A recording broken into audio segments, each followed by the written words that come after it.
Here we have the JXD S7800B, an Android gaming tablet developed by JXD. The device sports traditional gaming control with 2 thumbsticks, a D-pad and also 4 buttons. The device also comes with various buttons to supplement Android's functionality. On the bottom of the console we have a micro SD port alongside a tiny hole that allows you to reset the console.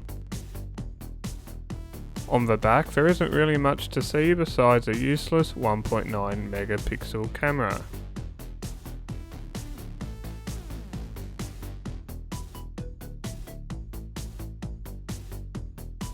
The volume rocker is firm enough to prevent accidental pressing, while both the R1 and R2 buttons are easily pressable.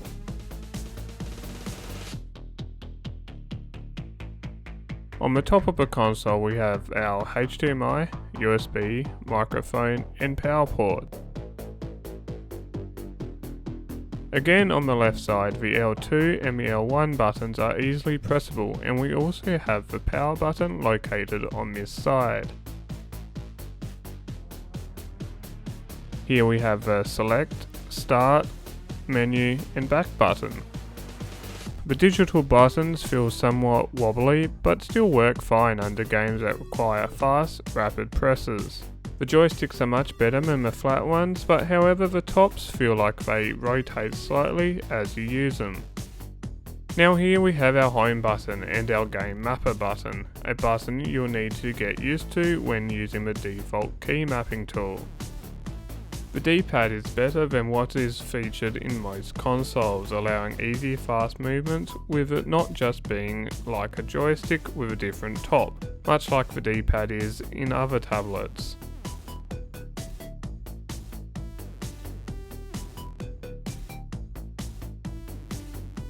For its price range, the tablet features decent hardware, coming in with a quad-core processor clocked at 1.6 GHz, and also the tried and tested, yet dated, ARM-Mali 400 GPU.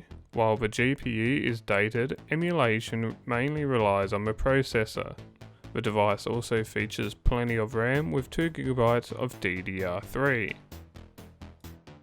While we're talking about the hardware, the S7800B makes use of a 7-inch IPS panel that uses the resolution of 1280 by 800. I find the panel is one of the better looking screens used in cheap devices. It's not as good as the OLEDs you see in modern phones, but its contrast and colours do make it stand out amongst Android gaming tablets. Sadly, the default firmware that comes with the S7800B is terrible. Right analog stick doesn't even function properly. The screen operates at the incorrect hertz, creating problems with some emulators, not to mention that also the HDMI out doesn't display correctly either. However, there is replacement firmware like the one I'm using now, and this seems to fix all the issues.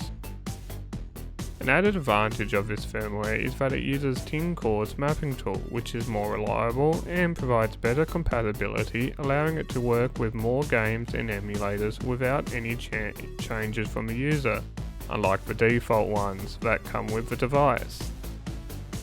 The device is able to run several emulators without any issues.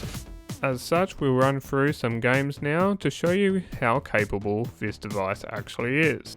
Using EPXE, we are able to play through Crash Bash without any slowdowns at all. While the internal hardware of the device is quite good, the actual build quality of the device leaves a lot to be desired. While the device feels firm when you first obtain the device, the overall quality begins to deteriorate rapidly. As I mentioned earlier, both thumbsticks on this device spin around while in general use. This can become very annoying. They also become loose enough to actually come off if you're playing a game too furiously. You would also want to be careful not to drop the device. A lot of the internal solder joints are very minimal, so a small drop can cause them to break apart, as what happened with my own device shortly after filming this video. The general feel of the console is quite nice. It sits neatly in your hands despite sporting a huge 7-inch screen with all the controls remaining easily in reach. After long periods of time of use, the device still manages to be quite comfortable. The device also features stereo speakers. The sound quality of these are actually surprisingly good. They're not amazing, but they're a lot more than I expected to come from a handheld device. This means you won't need a headset to be able to enjoy the sound. While the JXD S7800B is quite a well-powered device with great hardware and good overall feel, both the build quality and firmware let this device down hugely. However, I still recommend this device if you have the will to replace the stock firmware and handle the device with care. If you do these two things, you have a fantastic device that is able to play some of the more demanding emulators without any issues. If you liked this video and would love to see more reviews, guides, and much more, then please subscribe.